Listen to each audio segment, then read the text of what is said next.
सत श्री अकाल, आदाब, नमस्कार। आप सभी का स्वागत है हमारी क्रॉस एंड एस्ट्रो टीम में। तो आज हम बात करेंगे कि वट सावित्री व्रत को सुहागिनें रखती हैं तो उसके पीछे क्या कारण है और इस व्रत को रखने से उनको क्या क्या फायदे होते हैं। तो इस विषय पर हमारे साथ बात करने के लिए बैठे हैं पंडित जगदम्बा प्रसाद मिश्रा जी। पंडित जी, आपका स्वागत है हमारी क्रॉस एंड एस्ट्रो टीम में। तो पंडित जी बताइए कि वट सावित्री व्रत को सुहागिनें क्यों रखती हैं और इसके पीछे क्या पौराणिक कथा है। जी, वट सावित्री व्रत को मतलब ऐसा कुछ नहीं है। वट सावित्री व्रत का मतलब है बरगद। वट का मतलब होता है बरगद का पेड़। मतलब ये बरगद के पेड़ की पूजा इस दिन की जाती है। और भारतवर्ष में हिंदू धर्म से संबंधित और हिंदू धर्म से संबंध रखने वाली जो गृहिणी है, जो महिलाएं हैं, वो अपने पति की लंबी आयु के लिए और घर में सुख शांति बच्चों के लिए जो है इस व्रत को जो है रखते हैं। इस व्रत को वट सावित्री व्रत, इसके पीछे क्या कथा है और इस व्रत को मतलब क्या ऐसा हम करें और इसके लिए जो है क्या दिनचर्या हमारी होनी चाहिए। तो इसके लिए जो वट सावित्री व्रत लगभग इसकी एक कथा सुननी हमें, मतलब पूरे दिन भर में एक कथा सुननी होती है। वट सावित्री व्रत की कथा है, तो उस कथा को सुनना अत्यंत आवश्यक होता है और उस कथा को सुन के गृहिणियां इस व्रत का को करके और जो है लाभ पा सकते हैं, धर्म कमा के। जी, तो जैसे पंडित जी मैंने पूछा था कि व्रत की कथा क्या है। व्रत की कथा इस प्रकार है कि ये सावित्री, वट सावित्री व्रत है। एक सावित्री जो है अपने पति के लिए जो है, सावित्री ने जो है एक सत्यवान इनके पति का नाम था और शादी से पहले जो है इनको पता लग गया था कि सत्यवान की उम्र कम है। जो है ज्योतिष में ऐसे बताई है कि अल्पायु है, ये जल्दी जो है इनके प्राण चले जाएंगे। लेकिन सावित्री ने ये जानते हुए भी उनसे विवाह किया सत्यवान से।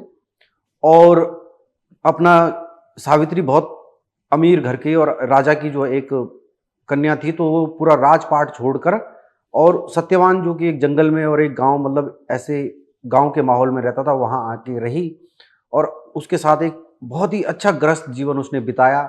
सारे धार्मिक काम किए, ज्योतिषियों से सावित्री संपर्क में रही और ये बात बकायदा नारद जी ने जो है भविष्यवाणी की थी कि जो है इसकी मृत्यु जल्दी हो जाएगी। तो इस प्रकार से इसमें कोई संशय भी नहीं था। तो जिस दिन जो है वो दिन नजदीक आया, उस दिन जो है सत्यवान एक पेड़ पे चढ़कर लकड़ी काट रहा था। वो नीचे आया और जैसे जैसे वो समय नजदीक आया तो एक बरगद के पेड़ के नीचे सावित्री बैठी और सत्यवान सावित्री की गोदी में सर रखकर और लेट गया। तो यमराज आए और यमराज तो सावित्री के पास ऐसा योग बल, अपने पति के प्रति इतनी समर्पित और धर्म कर्म से ऐसा योग बल आ गया था कि वो यमराज को देख सकती थी। तो उसने जो है, यमराज ने कहा भाई अब इसके जाने का समय आ गया है और इसको जाना पड़ेगा। तो सावित्री ने कहा जी ले जाओ, लेकिन इसके साथ तो मैं भी जाऊंगी, मैंने इसके बगैर कैसे रहना है, मैं तो पतिव्रता रही हूं, इसके अलावा मैंने किसी के लिए सोचा नहीं है।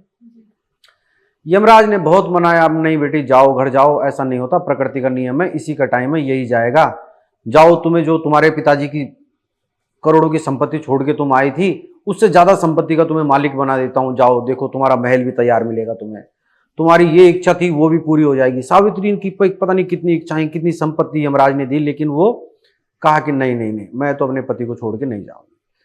तो यमराज ने कहा देखो जी, ये तो प्रकृति का नियम है, जो मर गया है वो उसको ले जाना पड़ेगा, आपको दुख झेलना है, झेलिए। तो बोला ठीक है यमराज, आप मुझे आशीर्वाद दीजिए, मुझे एक वर दीजिए।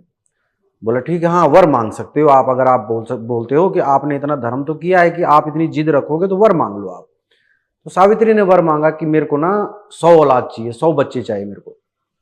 और यमराज ने बगैर सोचे समझे बोल दिया कि तथास्तु, तुम्हारे 100 बच्चे होंगे।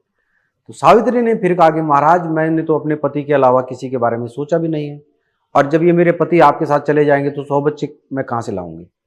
तो यमराज को फिर समझ आया कि जो है इसने जो है खेल खेल दिया अपने पति को जीवित।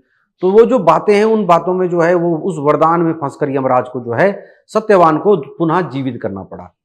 और उस बरगद के पेड़ के नीचे दोबारा जो है सावित्री आई और अपने पति के प्राण वापिस उसके आए और वो जीवित हो उठा। और उन्होंने कई वर्षों तक हंसी खुशी अपने बच्चों के साथ, नाती पोतों के साथ वहां पर अपना जीवन बिताया और एक सुख साम्राज्य और एक सुखी परिवार जिसको कहते हैं, आराम से जो है वट सावित्री व्रत। तब से जो है ये कथा हर जो है वट सावित्री व्रत में हमें सुननी है। ये आजकल आपके कॉपी किताब, ये किताबें भी होती है कथा की, आपकी नहीं है, आपके मोबाइल में ये कथाएं हैं। तो किसी से भी आप, किसी और स्त्री हो, कोई छोटा बच्चा हो, लड़की हो, उसको सामने बैठ के वो पढ़े और आप इसे सुनिए। बस ये कथा सुनने का रिवाज है। ठीक है जी। अब पूजा किस तरह से करते हैं वो जो है आगे अलग अलग परिस्थितियों पे वो निर्भर करता है, आप हैं कहाँ, भारतवर्ष के किस क्षेत्र में आप हैं। जी। तो पंडित जी बताइए कि जैसे वटसावित्री व्रत के लिए क्या-क्या पूजा सामग्री है हम यूज करते हैं या उसको उपयोग किया जाता है? पूजा सामग्री तो अब एक से एक होती है, जितनी आपके पैसे हैं उतनी आप पूजा का महंगा महंगा सामान ले लीजिए। लेकिन जो एक काम जो हर अमीर भी करे, गरीब भी करे और सबको बराबर फल मिलेगा, एक जो मौली है उस मौली को जरा 2-4 मौली लेके और 7 बार उस बरगद के पेड़ पे उस मौली को बांधे। सुबह सुबह 7 बार उस मौली के और उस बरगद के पेड़ पे बांधे, अपनी इच्छा रखें जी, पति की लंबी आयु की कामना करें, घर में सुख शांति, बाल बच्चे जो है अपने हंसी खुशी रहे, इस प्रकार की कामना करते हुए ये कार्य अवश्य करें। बाकी धूप दीप नैवेद्य फल फूल रोली मोली जितने आपके पास हैं आप चढ़ाइए। बरगद के पेड़ की पूजा करनी है मतलब वो। लेकिन जो मुख्य कार्य है, मुख्य मतलब एक ऐसा कार्य जो कि आप करेंगे तो वही फल मिलेगा, चाहे आप करोड़ों खर्च करो, चाहे उस कार्य को करो। उस बरगद के पेड़ में अगर मौली नहीं है तो सूत का धागा 7 बार बांध दीजिए, घुमा के बांध दीजिए। तो पंडित जी वट वृक्ष जो होता है उसमें किस देवता का वास माना गया है?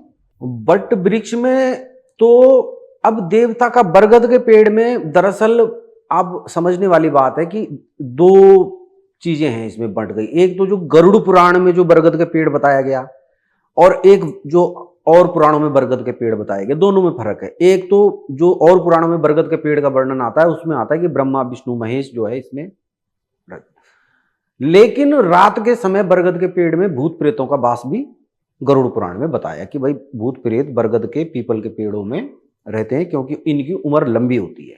बरगद के पेड़ की उम्र प्राय और पेड़ों की तुलना 100-150 साल बरगद का पेड़ ज्यादा खड़ा रहता है। 200 साल 400 साल 500 साल पुराने भी बरगद के पेड़ आपको भारत में मिल जाएंगे।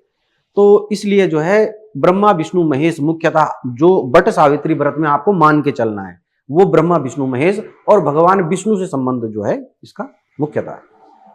तो पंडित जी वटसावित्री व्रत को सुहागनों को किस विधि से रखना चाहिए? सुबह सुबह प्रातः काल नहा धोकर अपनी दैनिक नित्य क्रिया से निवृत्त होकर जिस तरह एक सुहागिन स्त्री को सजना चाहिए पूरे श्रृंगार के साथ, और सभी प्रकार के जो है आभूषण पहने और सज संवर कर बरगद के पेड़ में जाए प्रातः काल पे, और बरगद के पेड़ की पूजा करे, 7 बार उसमें सूत का धागा बांधे और वर मांगे कि जो है मेरे पति को लंबी आयु मिले, मेरे बच्चों को सद्बुद्धि मिले, मेरे घर में सुख संपत्ति संतति धन ऐश्वर्य आजीवन बना रहे। और इस प्रकार से वर मांगकर घर आए, और ना किसी से गुस्सा करना है उस दिन, ना तेज बोलना है, ना किसी की बुराई करनी है, ना ज्यादा खाना है, ना ज्यादा सोना है ना। तो इस प्रकार से व्रत रखना है जिस तरह से और व्रत रखे जाते हैं। तो और शाम के समय व्रत का पारायण जल पीकर अपना तोड़कर और फिर अपनी दैनिक क्रिया जो है नित्य क्रिया जीनी है। तो ये है व्रत के लिए, इसके लिए कोई अलग से कोई ऐसा वो नहीं है, आम क्रिया मतलब नॉर्मल रह के शांत रहकर इस व्रत को ज्यादा अच्छी तरह किया जाएगा।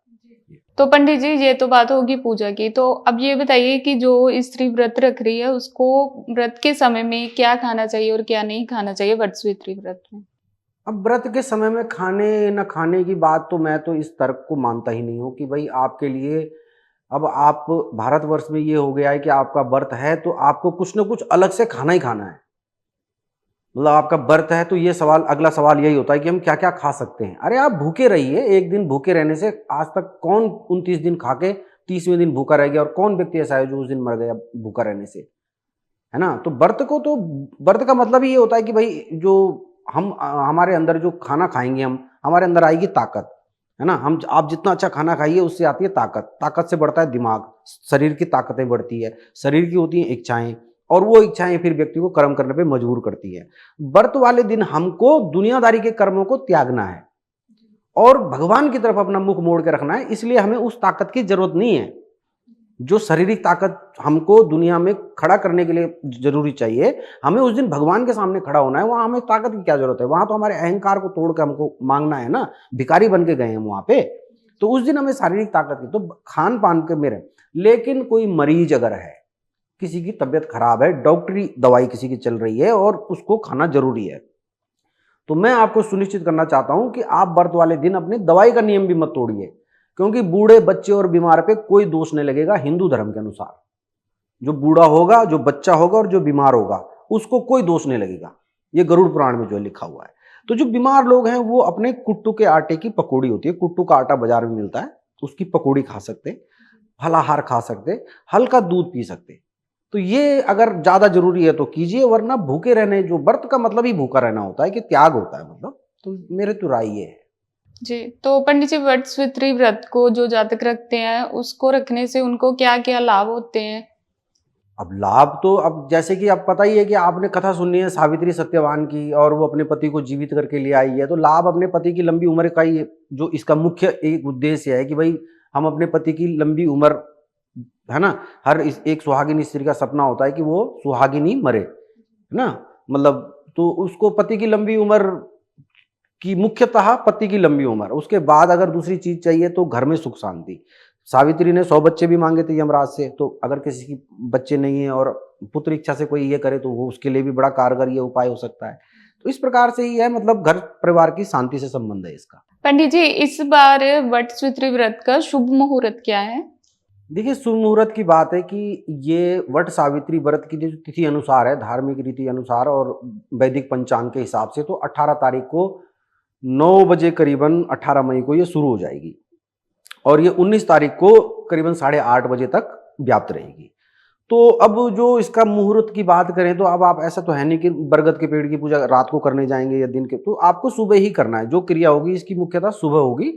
सुबह 5 बजे से लेके और 8 बजे तक का समय ही इसका पूजन के लिए होगा। आप उसी समय जाएं, बरगद के पेड़ की पूजा करें। अगर किसी के पास घर में कई ऐसी जगहें हैं जहां बरगद का पेड़ नहीं है, तो सावित्री सत्यवान की फोटो रखकर भी इस व्रत को पूरा किया जा सकता है। सावित्री सत्यवान की फोटो बाजार में आजकल उपलब्ध होगी क्योंकि त्योहार है, और नहीं है तो इंटरनेट से जो है आप उसको मोबाइल पे रख के कर सकते हैं। तो जो समय है इसका 19 तारीख सुबह 4 बजे से लेके और 8 बजे तक का है, सुबह प्रातःकाल। जी, पंडित जी आपने हमारे दर्शकों को बहुत अच्छे से जानकारी दी वटस्वित्री व्रत के बारे में। के लिए क्रोसेंट एस्ट्रो टीम की तरफ से आपका बहुत बहुत धन्यवाद पंडित जी। जल्दी मिलते हैं हमारी नेक्स्ट वीडियो में।